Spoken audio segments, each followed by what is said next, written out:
오늘의 10분 말씀. 예레미야 32장 16절로 25절입니다. 32장 초반부에서 예레미야는 하나님의 명령으로 남유다의 마지막 왕 히스기야에게 심판을 전달합니다. 그로 인해 그는 투옥됩니다. 그리고 감옥에 갇혀 있을 때도 하나님은 그에게 말씀하시며 전쟁 속에서도 아나도 지역의 땅을 구매하도록 명령하십니다. 그리고 예레미야는 순종하며 그 땅을 구매함으로 그 매매 증서를 그가 신뢰하는 바룩에게 보내어 보관하게 합니다.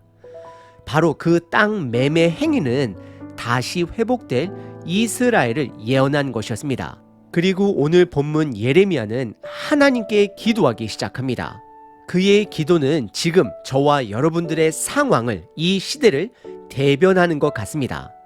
우리들 모두는, 믿는 자들은 다시 오실 예수님의 소망을 두고 현재의 삶들을 살아갑니다. 그리고 현재의 삶 안에는 우리들이 풀어야 할, 해결해야 할 수많은 숙제들이 있습니다. 예레미야 선지자도 마찬가지입니다. 예레미야는 누구보다도 하나님의 심판의 기간이 70년이라는 사실을 잘 알고 있습니다. 하지만 잘 생각해 보면 70년이 끝날 때쯤이면 예레미야는 이 땅 사람이 아님을 본인 스스로가 잘 알았습니다. 그럼에도 불구하고 하나님이 회복시켜 줄 하나님 나라의 소망을 둔 자가 됩니다. 그래서 그는 개인의 구원에 집중한 자가 아니라 공동체의 구원에 소망을 둔 자가 되기도 합니다. 저와 여러분들도 마찬가지입니다. 우리들 때에 예수님이 두 번째로 오시지 않을 수 있습니다. 아니면 반대로 예수님이 오시지 않기를 바라실 수도 있습니다. 하지만 예레미야는 미래의 소망을 붙들고 현재의 삶에서 기도합니다. 오늘 그 예레미야의 기도가 저와 여러분들의 기도가 되길 도전드립니다. 예레미야의 기도는 크게 세 가지 키워드로 구분해 볼 수 있습니다. 첫 번째는 찬양, 두 번째는 원인, 그리고 마지막 세 번째는 성취입니다. 첫 번째 키워드는 찬양입니다. 16절부터 22절까지입니다. 내가 매매 증서를 네리야의 아들 바룩에게 넘겨준 뒤에 여호와께 기도하여 이르되 17절 슬프도소이다. 주 여호와여, 주께서 큰 능력과 펴신 팔로 천지를 지으셨사오니 주께는 할 수 없는 일이 없으시니이다. 18절 주는 은혜를 천만인에게 베푸시며 아버지의 죄악을 그 후손의 품에 갚으시리오니 크고 능력 있으신 하나님이시오 이름은 만군의 여호와시니라. 19절 주는 책략에 크시며 하시는 일에 능하시며 인류의 모든 길을 주목하시며 그의 길과 그의 행위의 열매대로 보응하시나이다 라고 기록을 합니다. 본문의 배경은 남유다가 바벨론에게 1년 넘게 포위되어 있는 상황입니다. 그때에 예레미야가 하나님의 명령으로 땅을 구매한 이후에 기도를 드린 내용입니다. 그래서 16절의 시작이 본인이 하나님의 명령으로 땅을 구매하고 그 매매 증서를 그가 신뢰하는 바룩에게 전달한 이후의 기도가 됨을 드러내고 있습니다. 그리고 17절서부터 22절까지는 세 가지로 하나님을 찬양합니다. 하지만 찬양 이전에 그의 첫 고백은 슬프도다입니다. 찬양과는 잘 어울리지 않는 어색한 고백입니다.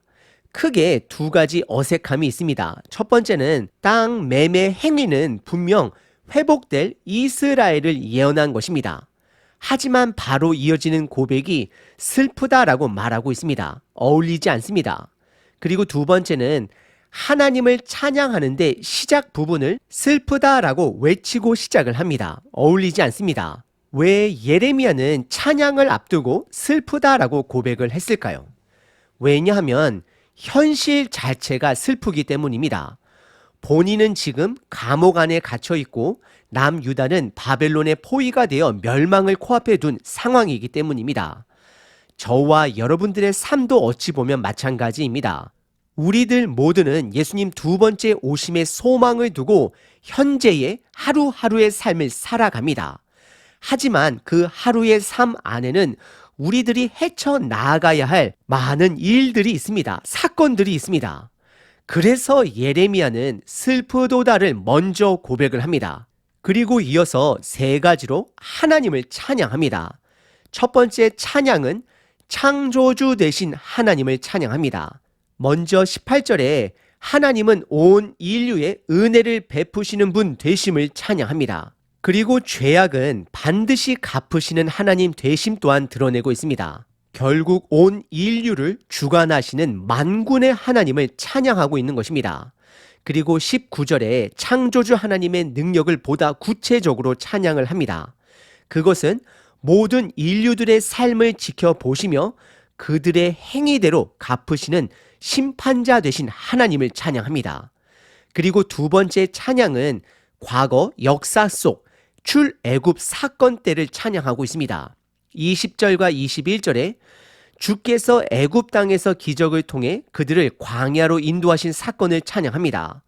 그리고 마지막 세 번째 찬양은 22절에 말씀대로 약속대로 가나안 땅으로 인도하신 하나님을 찬양합니다.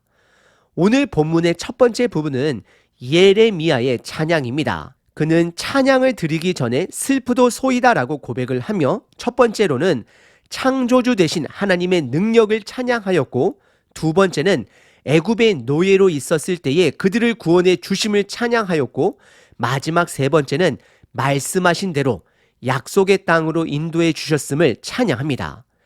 예레미야의 찬양은 현재의 심판과 고난 이후에 반드시 말씀대로 회복시켜 주실 하나님의 능력을 간접적으로 찬양한 것이 되는 것입니다. 두 번째 키워드는 심판의 원인입니다. 23절 한 절입니다. 그들이 들어가서 이를 차지하였거늘 주의 목소리를 순종하지 아니하며 주의 율법에서 행하지 아니하며 무릇 주께서 행하라 명령하신 일을 행하지 아니하였으므로 주께서 이 모든 재앙을 그들에게 내리셨나이다 라고 기록합니다. 크게 세 가지 심판의 원인을 드러냅니다. 우리가 잘 알다시피 결국은 불순종입니다. 첫 번째 불순종은 하나님의 말씀을 듣지 않은 것입니다. 그리고 두 번째 불순종은 율법대로 살지 않은 것입니다. 그리고 마지막 세 번째 불순종은 하나님이 행하라 명령한 것을 하지 않은 불순종입니다. 듣지 않았고 말씀대로 살지 않았고 명령을 거부한 것입니다. 결국 하나님을 거부한 것입니다. 그리하여 현재의 이런 모든 재앙이 이스라엘에게 닥치게 되었음을 드러냅니다. 이미 북이스라엘은 멸망했고 남유다 왕국 또한 멸망을 코앞에 두고 있습니다. 오늘 본문의 두 번째 부분은 심판의 원인을 고백하고 있습니다. 세 번째 키워드는 성취입니다. 24절과 25절입니다. 보옵소서 이 성을 빼앗으려고 만든 참호가 이 성에 이르렀고 칼과 기근과 전염병으로 말미암아 이 성이 이를 치는 갈대아인 손에 넘긴 바 되었으니 주의 말씀대로 되었음을 주께서 보시나이다. 25절 주 여호와여 주께서 내게 은으로 밭을 사며 증인을 세우라 하셨으나 이 성은 갈대아인의 손에 넘긴 바 되었나이다 라고 기록을 합니다. 하나님이 말씀하시면 말씀하신 대로 성취됩니다. 24절에 하나님의 말씀대로 갈대아인들 즉 바벨론으로부터 유다가 그들 손에 넘어가게 되었음을 고백합니다. 하나님은 남유다에게 바벨론에게 항복하라라고 명령했고 그 길만이 그들이 살 길이라 말하였습니다.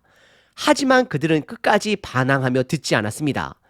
그래서 하나님의 말씀에 따라 하나님이 직접 칼과 기근과 전염병으로 남유다가 심판당한 것이 됨을 예레미야는 고백합니다. 그리고 25절에 하나님의 명령에 따라 본인은 비록 전쟁 속에서도 많은 증인들 앞에서 땅을 구입했지만 현재의 유다는 바벨론 손에 넘어갔음을 고백합니다. 예레미야의 세 번째 기도는 말씀의 성취를 고백합니다. 심판의 성취가 되는 것입니다. 오늘 본문 예레미야의 기도의 시작은 슬프도다라고 시작했습니다.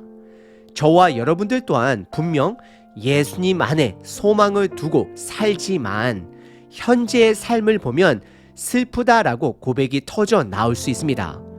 하지만 예레미야는 세 가지를 기억합니다. 첫 번째, 창조주 하나님의 능력을 기억합니다. 두 번째, 과거 애굽에서 약속의 땅으로 인도하신 하나님을 기억합니다. 세 번째, 하지만 약속의 땅에서 말씀에 불순종한 이스라엘은 결국 말씀에 따라 하나님의 심판을 당하게 되었음을 찬양합니다. 첫 번째는 창조주 하나님의 능력, 두 번째는 하나님의 인도하심, 세 번째는 말씀에 따른 심판의 성취입니다. 하지만 동시에 예레미야는 심판의 성취 과정을 통해 반드시 회복의 성취의 때가 있을 것을 고백하는 기도가 되는 것입니다. 저와 여러분들도 비록 현재의 삶에 남들에게 말할 수 없는 고난과 어려움이 있다 할지라도 반드시 회복시켜 주실 하나님의 그 때를 신뢰하며 오늘 하루도 기도함으로 예레미야처럼 이겨내시길 바랍니다. 하나님, 비록 우리들의 현실이 슬프고 암담할지라도 예수님을 통해 이미 시작된 하나님 나라에 소망을 두고 하루를 살아내길 원합니다. 이 하루가 말씀에 소망을 둔 기도가 되게 하소서. 예수 그리스도의 이름으로 기도합니다. 아멘. 항상 기뻐하라. 쉬지 말고 기도하라. 범사에 감사하라.